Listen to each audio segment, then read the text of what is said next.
May the best brand win with Scott Robertson's Music Biz Marketing Strategies. Now, here's your host, Scott Robertson.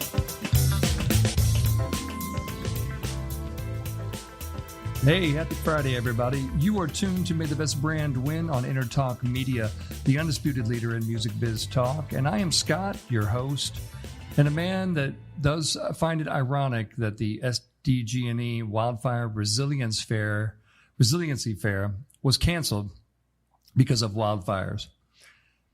Paul's not here today. All the kids are back in school. But is Paul back in the booth? No, he's not. He is practicing a new field that he has pioneered and created that's called distance producing. It's contactless. It's very clean. It's very safe. And I believe he gets to sleep in a lot more time than normal. And most importantly, it's safe. Did I stress that? Hurry back, Paul. It'd be fun to shoot the breeze with you again on the show. That'd be great. So who am I? What do I do? And how do you reach me? So I run a public relations, branding, and marketing service company in Orange County, California called Robertson Communications. You can find me on Twitter at RobertsonCom, 2 M's like communications, on Facebook at facebook.com/RobertsonCom. And, of course, you can send me an email to scott@robertsoncom.com at any time. And, reach out and say hey. I always love that. It's always nice to talk to people who have gotten some out of the show, and that's why I do it. It's a lot of fun. I'm also a certified story brand guide in Donald Miller's story brand program, so I can create even better brand stories, website wireframes, sales copy, of course, public relations for my clients. I'm a big believer in message first kind of communications, and that's going to pull us into what we want to talk about today. This is episode 166 of the show. You tuned into a great one. This one's called Garbage Marketing. Garbage in, garbage out. Here we sit in 2020, and, we have no flying cars. We have no instant meal preparation machines. We have no space-age clothes and matching boots, but we still have marketing. And man, is it terrible. I mean, why is marketing so bad, so pointless, so easily forgettable and trashable?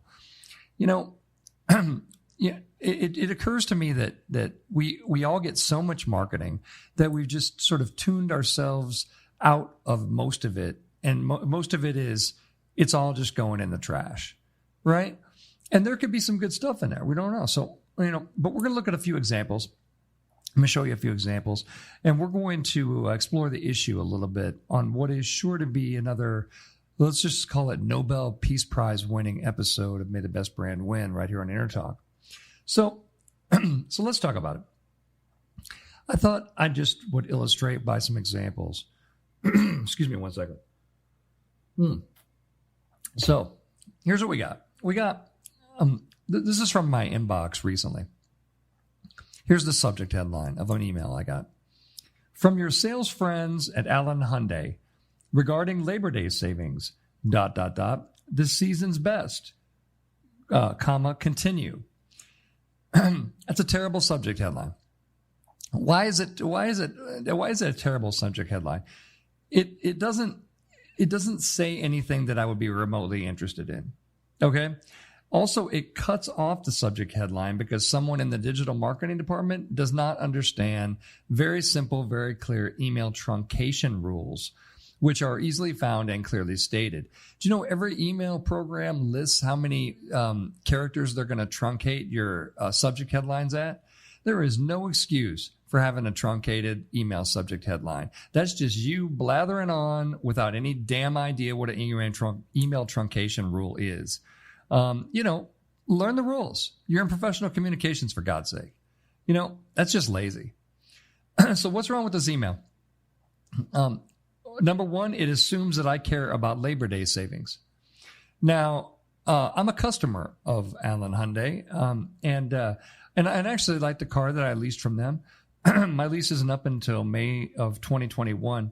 So they have that file. They have that information.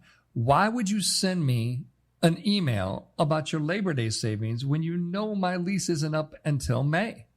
I mean, that's just not using your noodle, folks. You know I'm not going to respond to you. So why would you send this? And this gets to a question.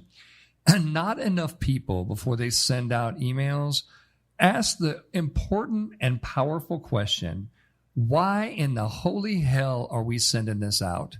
What are we trying to do? What gives us the right to communicate with these people at this time? How is this valuable to them? These kind of key questions that I've asked throughout my entire career, this keeps your brand on the side of things that makes people happy to hear from you and makes people not want to just delete your stuff and put you on block. Don't forget, on your phone, the very first button at the top upper right is unsubscribe, right? I think a lot of marketers don't really understand this. They don't really understand how easy it is for me to say goodbye to your brand forever, for good. You're never coming back, okay? So why would you send me something that I'm just going to delete? Isn't that a dangerous move? I mean, come on. Also, this subject headline does not talk about me. It does not talk about my problem. So I am out. Delete, right? And even though I like the car and I've enjoyed this, I've enjoyed my experience with them, they send me a bunch of unsolicited crap all the time, and it makes me not want to shop there the next time. That's what it does, people. It's just, I don't think a lot of people understand the ramifications of what we do in marketing, and why we do it. I see it all the time. Let's hit another one. This one's from Mashable Deals. It says, from Mashable Deals, the QB Pro Desk Elliptical is now $100 off. At least it didn't get truncated. What's wrong with that email? It assumes that I know what that product is or that I care in any way. As you might have, if you might have understood from my tone of voice right now, I don't care what that is. I don't know why that is. You haven't given me a reason to care about what that is. I don't get it. I don't understand what that is. Okay? It assumes that I know what that is. Don't do that, right? It assumes that I care about that product. Don't do that. Also, you're already telling me it's $100 off without telling me what it is or why I should care. And so you're already looking desperate. You're already looking desperate to sell me with the reduced priced offer on something that you haven't explained very well. This is so easily fixed. Okay. I don't know anything about this product, but I'll tell you what I would do. If I would say, open up a story loop and say, the best workout that you ever had multitasking while doing your work at the same time. Open a story loop. Say something that's freaking interesting to me so you have a shot in hell that I might actually open this. All right? This is desperate. It was cranked out by someone or some AI or something that thinks that it's going to get, clicks on or whatever. And it shows a complete disregard for me as the customer, my needs, my story, anything. It's crap. It's total crap. Don't send out crap. Don't do it. Okay? That unsubscribe button is starting to glow red on this one, right? It's like, I want to say goodbye to you guys forever. I may have. I'm not even sure if I did. All right, let's go with another one. From Home Point Financial. We heard you like saving money on home insurance. Okay. It's clear what you're saying to me. I get that. What's wrong with it? And it's not truncated, by the way. It doesn't. And they understood the email truncation rules. Which, by the way, if you don't know the email truncation rules, just write it short. Write it like a billboard. Don't write War and Peace in the friggin' subject headline. All right? It's like they don't truncate you if you're short. Keep it short. That is not rocket science, folks. So what is wrong with it? Home Point Financial, we heard you like saving money on home insurance. Number one, it assumes that I care about this. Just for everyone's edification at home, I really don't. Because my home insurance is rolled into my escrow account and it's part of my mortgage payment, and it goes up a little bit and sometimes it goes down a little bit, and I don't really care and I don't spend a lot of time thinking about it. So trying to hook me with, you want to save money on home insurance? Do I care? Is it really worth, if I'm going to save, $5 or 10 or 15 bucks, whatever, is it worth my time to undo all that crap and redo it? No, it's not. So in my case, maybe, so also, that headline is a little bit creepy. It says, we heard you like saving money on home insurance. That's a little creepy. It's like there's conversations happening at their office about me. And we don't have that kind of a level of relationship. It's like, you're my mortgage company. Stay in your lane. Stay in your box. All right? It makes me want to unsubscribe and possibly launch a criminal investigation against you. I understand where you're going for with this. We heard you like saving money on home insurance. In this day and age in privacy, nobody likes to hear that. Nobody likes that type of sentence construction. There's a lot of different ways you can say that.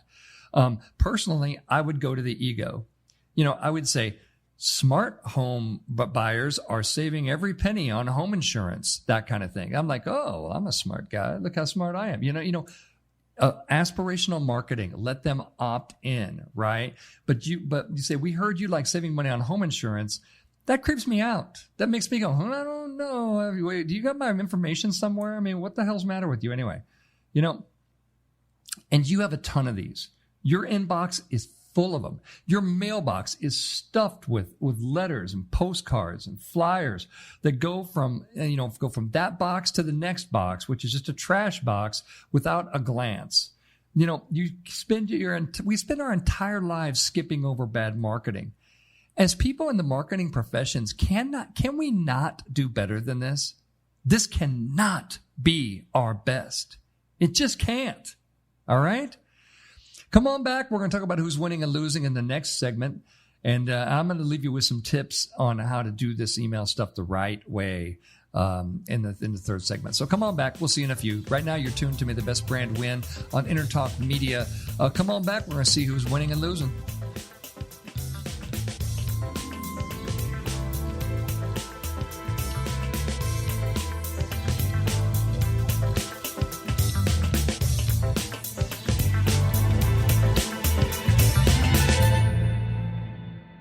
Hey, happy Friday, everybody.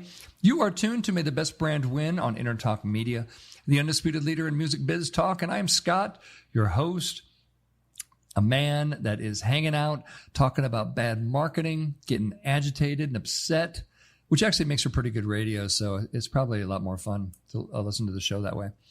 Well, fun. Let's dig into who's winning and losing this week. TikTok. The social media network TikTok. Yes, it's spelled TIKTOK. The president has said he's not comfortable with the way that they have all this data on American citizens, and all the data goes directly to the Chinese Communist Party right there in China. So the president has said this is going to be banned from use in America. And so they've been exploring different ways to, purchase different purchasers of the technology. Microsoft was looking into it. Well, TikTok's Chinese owner, ByteDance, has now drawn its own hard line in the sand by saying that it would rather see TikTok banned in the U.S. than let it be sold off. Okay, so that's losing. Why is it losing? I've been advising my clients ever since TikTok came out that it's very dangerous. Why is it dangerous? Because the Chinese Communist Party are not our friends. They are enemies of the United States of America. And I'm sorry if you got friends there or whatever. I don't give a crap. This country is our enemy. They are not friends of the United States of America. We do business with them. This is a country that has concentration camps for its own citizens. It does not have any sort of freedom. Parts of their country rebel against their government, in Hong Kong, trying to get freedom. This company, I keep saying company, this country is the exact opposite of us. Okay. And and just because you make a widget or something in China, they will snatch your intellectual property. China is bad. They are bad. What can I tell you, man? They, I don't know. I don't know what to tell you. It's just TikTok is bad. I told my clients there's a big risk in doing anything with TikTok, and yet some people decide, well, we're going to do it anyway, and that's a bad idea. It's a really, really bad idea. So anyway, China's losing, TikTok's losing, whatever. Anybody that has their brand presence on TikTok, you're about to lose. So just who's winning is our economy. Our economy is really rebounding faster than anyone thought. There's a Wall Street Journal story today that says our overall economy is recovering much faster than economists expected. The rebound in the third and fourth quarters isn't expected to make up for lost ground early in the year, of course, but it's recovering from the coronavirus-related downturn much more quickly than expected. The Wall Street Journal expect gross domestic product to increase at an annualized rate of 23.9% in the third quarter. And that's up sharply from an expectation of 18.3% growth rate in the previous survey. So yay America, yay us, and we like that. And also, who was responsible for our economy going in the tank this year? China. Yeah, we're back to China. They released the coronavirus, and it's really all their fault. All of the lost jobs, all of the, money spent to defend against the virus, all of the interruptions to everybody's lives. We can lay that all squarely at the feet of our enemies to the east, China. So China, I hope our government makes you pay through the friggin' nose, for all the damage that you did to our economy this year. And we're not going to forget it. American consumers are not going to forget it. You see surveys and they say, when I see made in China, that's going back. I'm not buying any crap from China anymore. And companies, it's going to be a public relations liability for you very soon, having that made in China listed anywhere on whatever you make. So just so you know, it's coming. Who's winning this week? Guitars. The great story from the New York Times is called Guitars Are Back, Baby, by Alex Williams in the New York Times. Great story, powerful.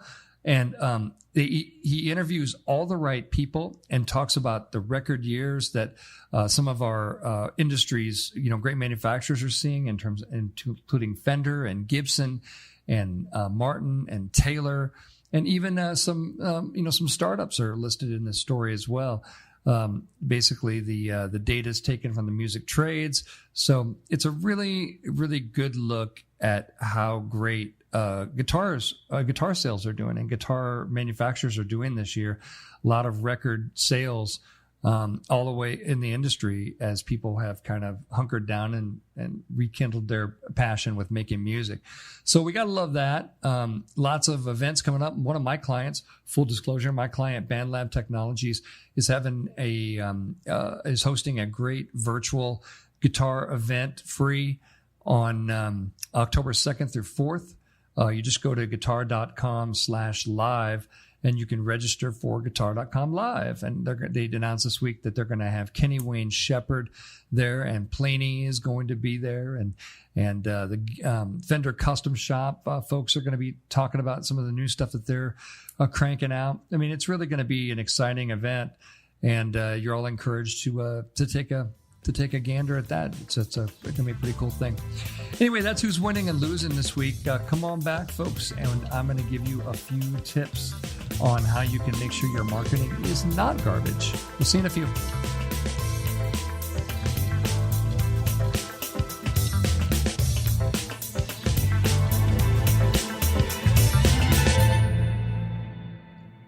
Hey, happy Friday, everybody.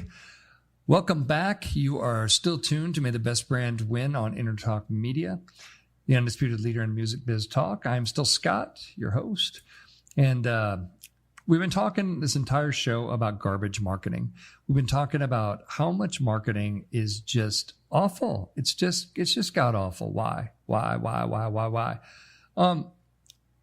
going to give you some tips to make sure your stuff, doesn't fall into those traps. First of all, as we discussed kind of in the first segment, think stuff through. Okay? Think stuff through. If you're a marketing person with a marketing responsibility, then you need to think through your marketing plan. You can't just do what you've always done. You can't just send it out because it's on a spreadsheet and says it's Monday and we need to send out an email every single day in order to get sales. No, you need to send out a great email out, at whatever frequency it takes you to crank out a great email. And if you don't have a great email, you want to put that back in your pocket and you want to use it. You want to use that privilege to communicate with people once you have something that's great. So I'm going to give you a few tips on how to create, since we've been talking about email a lot, how do you create an email that must be opened and that will absolutely rock their world? Number one answer, begin with the problem. Try to hit a pain point that your customer might have. 5 mistakes people make with their first $1 million is a great example. Okay. Open a story loop by talking about a potential problem. And I mean, open a story loop in the subject headline. Don't forget, we're going to throw everything away unless the subject headline's good and it's about me and it's about my problem. And if it's not, then you shouldn't have sent it, period. Okay. Don't mention price. Do not mention price ever. That is not a way to hook people. I don't care what you've been taught. I don't care who told you that. They were wrong. They suck. They're part of the problem. Stop it. Don't mention price in your subject line. Keep it short and stay within those email truncation rules. Open up a story loop. Stories, right? Stories. That's what we're talking about. Number 2, inside that email, flesh out that story like this. I want you to identify the emotional or the philosophical struggle somebody's having. I want you to next give me a testimonial or a success story that shows how your company solved their problem, right? Resist any temptation to start talking about yourself. We've been in business this long. We got this many capabilities. No one cares. No one cares. They only care about their problems. Tattoo that on your friggin' forehead. No one cares about you. They only care about the problem that you solve, right? And then use that stuff that you have about how great you are when you're trying to position your company as a guidepost, as a help to get them what they want. Really easy and important. How you structure that. Again, success story. Then you, in the next paragraph, you want to explain your offer, clear and concise, and drop in that call to action. Keep it interesting and maybe fun. I don't read stuff that's not fun, not on purpose anyway. And that's most people. You can make your stuff fun. I just did an email about migrating IT companies migrating from one version of Microsoft SharePoint to another one. And I set it to a Boys to Men song. Yeah, there you go. Use that creativity. Use that creativity. That's what hooks people. That's what's going to bring people in and allow you to communicate with them and show them why you're the best person or the best company to solve their problem. And again, I can't say it strongly enough that, make sure you look at everything in your marketing mix and ask yourself the question, why is this here? What is this doing here? What do we really want to be another email that goes right into the trash can? Do we really want to be another forgettable piece of crap that gets, tossed in the garbage? Or can we be something great? How can we be something great That's my challenge to you this week.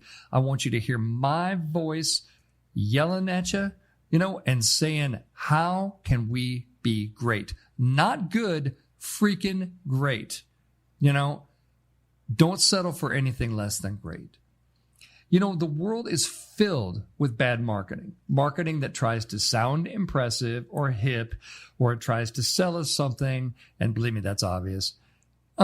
We can be better. We should. We have the skills. We know what to do. We must stop settling for this garbage marketing and pretending that we're actually doing marketing just because we, quote unquote, sent something out. Here's your test of great marketing. Was it valuable to the audience? Did it deepen their relationship with your brand? Or did it take that relationship to a negative place? We can see that marketing can be and should be so much better. We must start doing the right things in the right order, by the way, and resist the temptation to just send any old thing out because it's on a spreadsheet and our boss said it had to go. It doesn't have to go. If it sucks, it doesn't have to go. Okay? More marketing is not better marketing. Write that down too. More marketing is not better marketing. Only better marketing is better. Okay? More marketing just fills up the trash can faster. And marketing is always a double-edged sword. That sharp sword can cut through, or it can come back and it can cut you. Choose wisely. Thanks, everybody, and have a great weekend. We'll see you back on May the Best Brand Win for our next episode. Have a good one now. Bye-bye.